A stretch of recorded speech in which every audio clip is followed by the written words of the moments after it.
NN atau dalam bahasa Melayu bermaksud wanita menjadi satu program yang sangat berkesan dan telah banyak membantu wanita, khususnya wanita India, untuk menjadi sahabat usahawan AIM.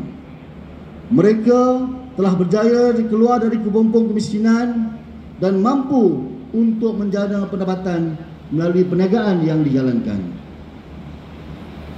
Kesungguhan yang Berhormat Datuk Seri tunjukkan inilah yang secara tidak langsung menjadi pemangkin pada warga AIM dalam menyebarluaskan peluang dana PAN kepada kumpulan sasar yang lebih ramai. Yang Berhormat Datuk Seri, Datuk-datuk, tuan-tuan dan sahabat usahawan sekalian, pada awal Januari lalu, dalam Majlis Himpunan Sahabat Usahawan Madani AIM yang kita adakan di perkarangan Ibu Pejabat AIM di lokasi yang sama seperti hari ini, yang dihadiri buat pertama kalinya oleh Yang Berhormat Datuk Seri, kita telah berkongsi berita gembira mengenai pencapaian non-performing loan terbaik, iaitu sebanyak 0.05% untuk tahun 2024.